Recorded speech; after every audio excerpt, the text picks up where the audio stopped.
This'll be fun. We got one, Cap!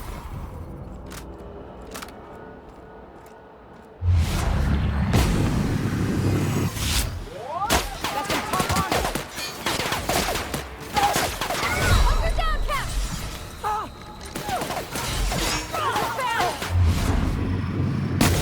Everyone all right?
Weight of all that stone and steel.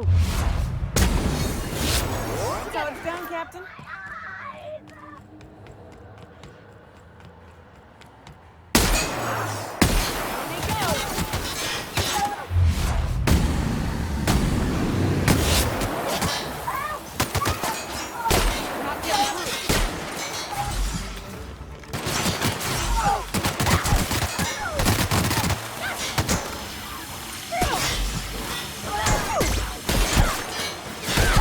Captain! Take it!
Captain's here. Let's go. I want to...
Take a breath now, folks. Once we're up there, I suspect we ain't gonna have time to stop shooting.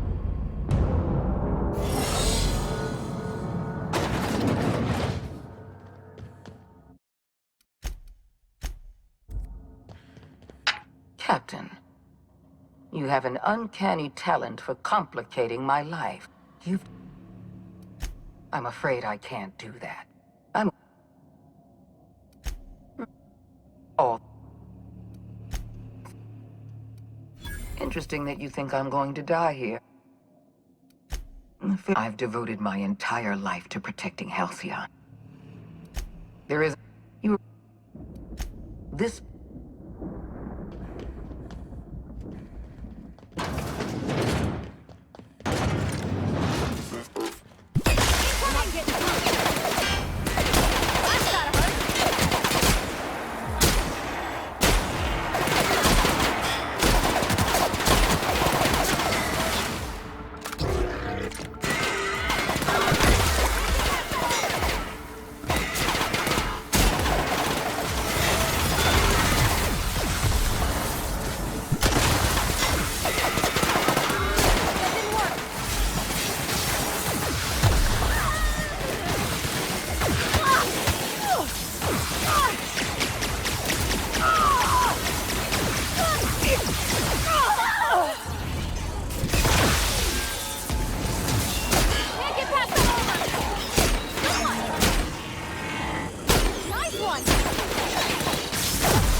them!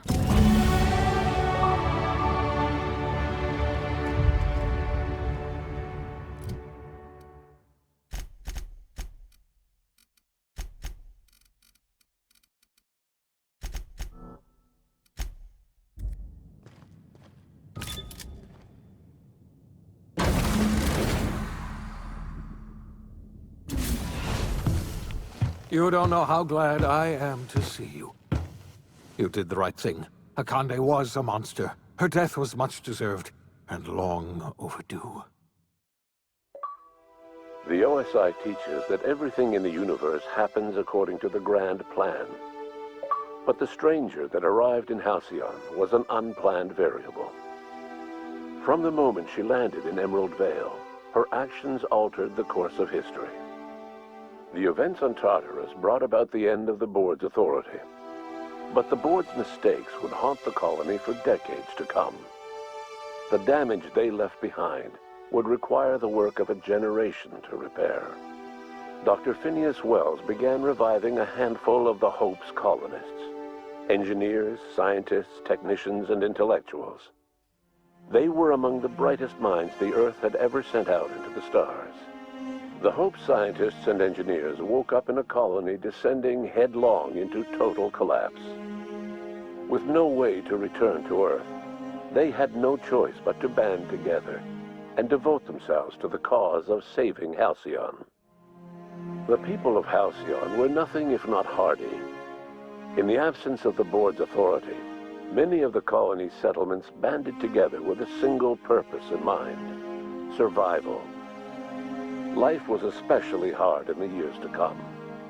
Some towns dissolved by attrition and starvation, but most of them found a way to carry on. In the years to come, Halcyon was forced to reckon with its newfound freedom. The board was gone, and for better or worse, the colony was responsible for its own destiny. As the colony struggled to survive, the inspirational story of the iconoclasts spread like wildfire. Zora's focus on logistics made for a safer monarch, where the iconoclasts enjoyed a surge of new blood looking to join the ranks from struggling townships. Life on Monarch slowly improved from a desperate fight for survival to prosperous growth and more permanent strength. Consumed by paranoia, Lilia Hagen took sublight salvage in a controversial direction, openly accusing board officials of an extraterrestrial conspiracy. One day, an accident at the Groundbreaker's docking bay silenced her forever. Time would tell if her replacement could keep the sublight family together. The collapse of Edgewater left its workers bereft of any purpose in life. Most of them made their way to Adelaide McDevitt's camp, hoping to ingratiate themselves into her favor. Adelaide accepted only a few to her community. The rest were turned away and likely died of starvation. Nevertheless, Adelaide's camp grew into a well-established town. Adelaide McDevitt refused to cooperate with the ongoing effort to save Halcyon from collapse. A sympathetic deserter stole a copy of her research and delivered it to the Hope's scientists. It is unclear how useful Adelaide's research was. An optimistic estimate suggests her work may have bought Halcyon another few years of survival. Adelaide would never know. She died that winter. Under the leadership of Junlei Tennyson, the Groundbreaker held firm against corporate influence. The ship's mechanical stability gave Junlei the time to educate a promising generation of engineers schooled in her family's traditions. The future of the Groundbreaker looks promising. The rediscovery of the Hope and the abandonment of the lifetime employment program forced Byzantium to come to terms with some uncomfortable realities about the state of Halcyon. While Byzantines were reluctant to surrender the luxuries they'd grown accustomed to, the board's diminished authority gave them little choice in the matter. Nearly everyone had to learn to make do with less. Some even had to get jobs. It was a dark time indeed. Your influence shifted Ellie's perspective. She finally admitted, albeit grudgingly, that she just might need other people. Sometimes. With a steady income from the life insurance payouts, she was finally able to afford a ship of her own. She hired a small crew and flew supply missions to communities on the fringe. Some of them were even legal. Life in Halcyon was sobering for Felix Millstone. The grand revolution he dreamed of never came. There was no great awakening for the colony, no celebrations in the streets. There was only the hard, desperate work of trying to repair a broken colony. Felix never had a head for numbers, but if there was labor to be done, he was there to help. Eventually, Felix realized that the work of a revolution was done with two hands. As much as he enjoyed his adventures aboard the Unreliable, the vicar, known as Max, eventually decided that it was time to move on, to live out the life he had sought so long to create. He knew there were many in the colony who carried burdens much worse than the ones he had struggled with, and he devoted himself to easing their suffering wherever he could. He only ever took up arms again to defend the defenseless. Unshackled from a lifetime of striving and fighting the universe and himself, Vicar Maximilian de Soto was finally at peace. Though Parvati eventually grew comfortable aboard the Unreliable, she never quite came out of her shell. She seemed to prefer the company of Ada to the crew, and she could often be found neck-deep in cables and grease, telling Ada funny stories from her childhood. While the colony fell into chaos, she found an island of relative peace with Ada, and they formed an unusual bond. She decided to remain aboard the Unreliable permanently as its chief and sole engineer. Nyoka returned to Monarch to take another crack at making a permanent life for herself. She formed the Charon Group, a mercenary outfit of ragtag survivalists and wilderness experts. Anyone in need of a guide or just looking to throw back a beer and swap stories could find her camping on the trail or clearing an infestation. The SAM unit that accompanied you spread awareness of the product line's superior sanitation and maintenance capabilities across what was left of the colony. This led to a boost in SAM unit sales. Did you know that SAM units are the longest-lasting, toughest-acting cleaning solution in Halcyon?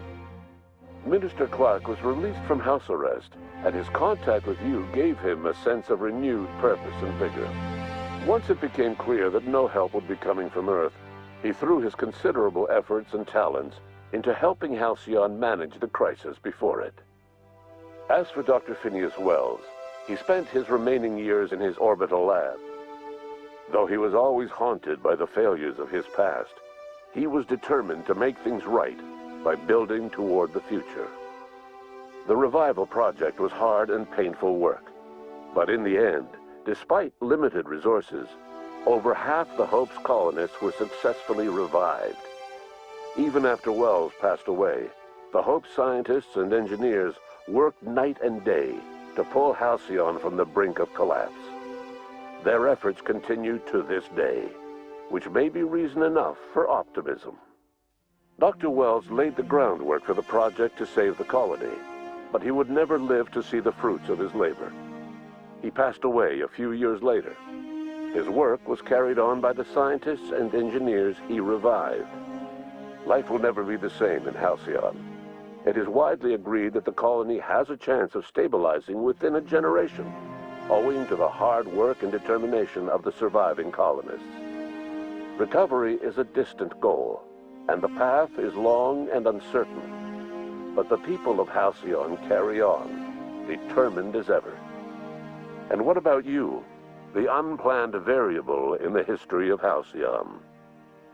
Long after Wells passed away, you carried on his work with more energy, determination, and brilliance than he could ever muster.